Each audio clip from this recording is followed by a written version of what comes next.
So, hi everyone, welcome back to my channel. Kung bago ka pa lang dito, hello, it's me, Chawysma. Kamusta naman kayo? So, I just wanna say sorry kasi ngayon lang ako ulit makakapag-upload ng video sa channel ko because I was very busy this past few months. Oh, English straight. But anyways, so for today's video, I'm gonna show you how I did this nails. This is basically do-it-yourself fake nails at home. So if you're interested kung paano ko siya ginawa, then yeah, keep on watching.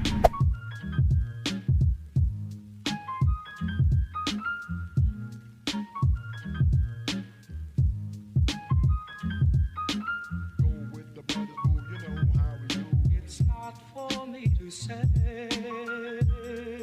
you love.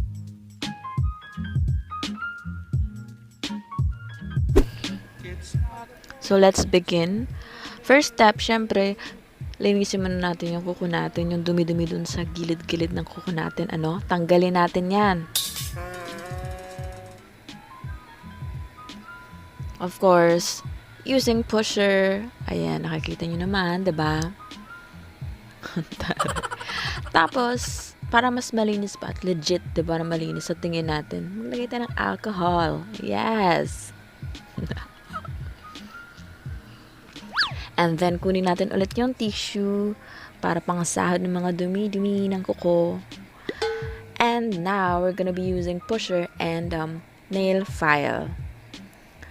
Unahin natin yung pusher. Syempre, para i-push yung mga cuticle, yung mga dirt ng layer ng kuko natin. Tanggalin natin yon. Okay. Ayan, ganyan lang. Hindi na ako gumagamit nung kulay pink. Ano na nga tawag doon? Cuticle remover. I don't know. Parang feeling ko kasi mas maglalagay ako nun, mas hindi kakapit yung fake nails. Parang ganun. Hindi ko alam. Disclaimers, I'm not a pro. Ako lang po yun. Ako lang to. Ayan. So, ulit-ulit lang. Kaskasin mo lang yung kuko mo ng ganyan. Brush para ma-wipe away, ma-wipe off natin yung excess, tapos para matanggal naman natin yung mga sobrang skin dyan at mas maging presentable siya tingnan. Pag nilagyan na natin ng fake nails, gamitin natin ng nipper, diba? Ayan. Tapos ulit-ulit lang din yan hanggang ma-achieve mo na yung desire mo na, itsura ng kuko mo. And then, now it's time to use the nail file. Yung nail file, yung purpose na to, kaya lilihahin ko yung kuko ko para mas gumaspang siya. And once na nilagyan ko siya ng glue, ng nail glue, mas kakapit yung fake nails.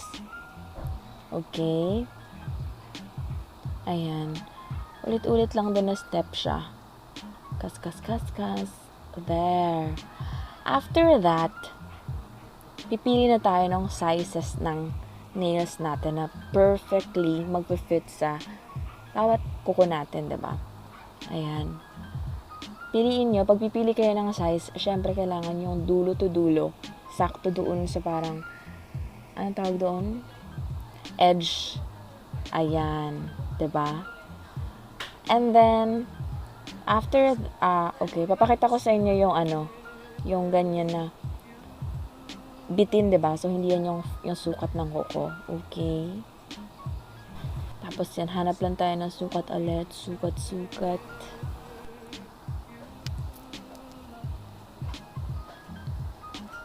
Ayan, hanap lang hanggang makompleto natin yung sukat ng mga kuko natin. So, for the index finger naman, naubusan kasi ako ng size na ginagamit ko. Gagamitin ko yung fake nails na para sa middle finger ko na size. Pero, babawasan natin yung gilid niya, both sides, para sakto natin yung sa kuko natin para sa index finger. Ayan. I will just use nipper para bawasan yung magkabilaang sides niyan. And after that, ipa-file natin pag na-achieve na natin yung desired width natin ng fake nails. lilihahin na natin siya, and then para naman presentable rin siya tingnan. Ayan, kabila. There you have it. Pag nakuha mo na yung sukat, ayan, i-file mo na siya para, like I said kanina, presentable pa rin siya. Okay. So, syempre, gawin ko rin yung sa kabila niyan, diba? Para same na rin na yung sukat nila. Okay. There you have it. Tapos, gagawin ko lang yung kabila. Kung ano yung mga steps na ginawa ko kanina, syempre, ganun din yung gagawin natin sa kabila. Okay, so fast forward ko lang kasi it's kinda boring, you know. Yan, kuskus lang, kaskas, ganyan, hanggang mapudpud, charot. Ayan. Siyempre, ipe-prep natin na maayos yung kuko natin bago natin siya lalagyan ng nail glue and ng fake nails. Now, it's time to put the nail glue na. There. Siyempre, basic. Lalagyan mo ng glue yung kuko mo, yung totoo mong kuko. And, saka mo siya papatungan ng fake nail na nakasukat na dyan sa daliri na yan. For that particular finger. There.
Gagamitin na natin ang nail buffer para sa fake nails. Mag-nail buffer ako. Ayan, diba? Okay. Medyo nauna ako ng kaunti. Ayan, mag-nail buffer ako para sa fake nails na yan, para hindi siya ganun ka-glossy. Para pag nilagyan ko siya ng gel polish, mas kakapit as mas titibay yung gel. Sa kuko mo, magtatagal siya. Ganyan. Okay. There. Tapos ngayon naman, puputulan mo na siya according to your preference, kung ano yung length na gusto mong ma-achieve, diba? Ayan. After mo siyang putulan yan, saka mo siya in-nail file ulit para mas ma-shape mo yung nails according to your likings din yan. Now it's time to put the base coat kasi magje-gel tayo. So, magbe-base coat tayo. And, sobrang nipis lang ang ilalagay mo dapat. Tapos, isisil mo yung edge niya, yung sa dulo. Just like that. Para mas matibay. And then, make sure na walang lampas or umabot sa skin mo. Kasi, pagka ganun, magbi-bleeding kasi yun eh. Pag nag-bleeding siya, yun yung magkukos ng lifting naman ng fake nails or ng gel polish. Kaya, hindi magiging matibay yung gel polish mo. Nagkakaroon ng nag-chip siya. Tama ba? Chip off. Yon. So, para maiwasan mo yun, kailangan na make sure mo na walang lampas yung base coat mo. Tapos, i-cure natin siya sa UV or LED lamp for 60 seconds. Yan. Cure mo lang siya dyan. And then, antayin mo lang ang 60 seconds. Siyempre.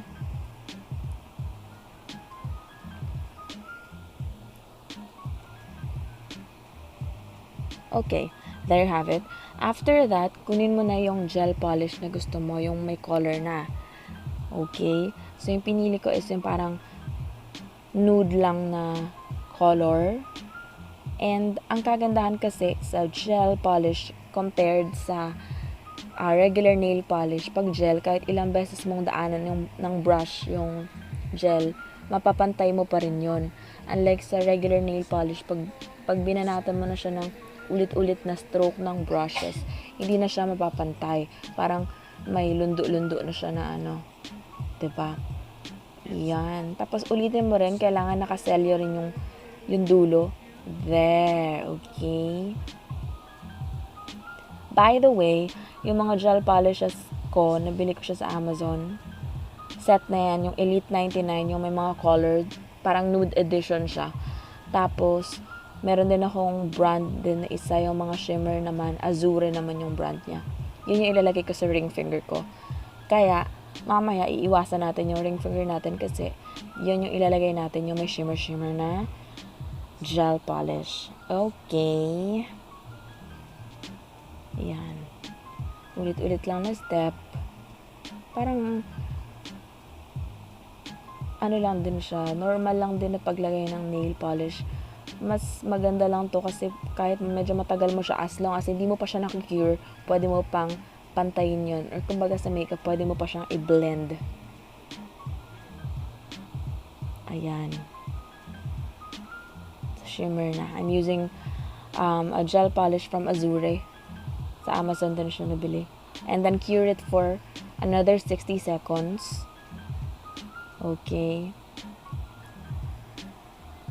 Siyempre, kinat ko na ng very, very light kasi it's kind of boring, you know. After that, makure mo, siyempre, hindi pa masyadong opaque yung color niya. And, ayaw naman natin na tawag dito, hindi pa siya masyadong nag-pop yung color niya, yung totoong color. That's why, i-double coat natin siya. So, ulitan lang natin ang step. I-double coat lang natin. Ayan, ganyan. And then, after that, syempre, ito kasi mahirap yung shimmer-shimmer kasi kailangan hindi na makita yung kuko mo, diba? Yan, i-cure naman natin siya for another 60 seconds. Okay. After that, syempre, last step na tayo. Yung last step, kung may base coat tayo, meron tayong top coat. Siya yung parang pinaka magsiseal ng lahat-lahat ng gel polishes na pinatong mo sa kuko mo. Okay? So, yon. Gagamit tayo ng top coat.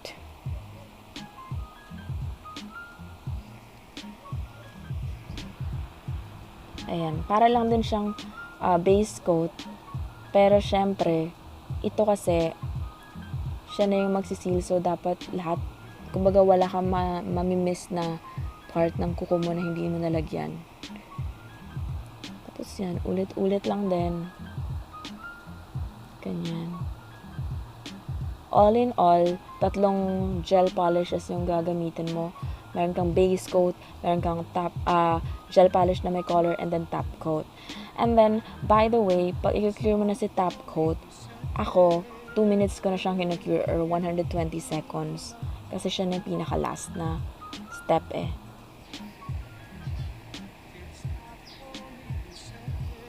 Ayan, yay, tapos na. After that, kasi, pag natapos ng ma-cure, meron yung parang sticky na feeling doon sa gel polish mo.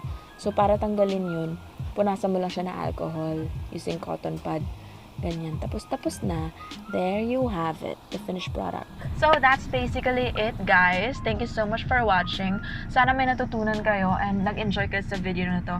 Kung meron man, please give it a thumbs up. And, of course, consider subscribing to my channel for more contents like this. I hope to see you on my next one. Bye-bye.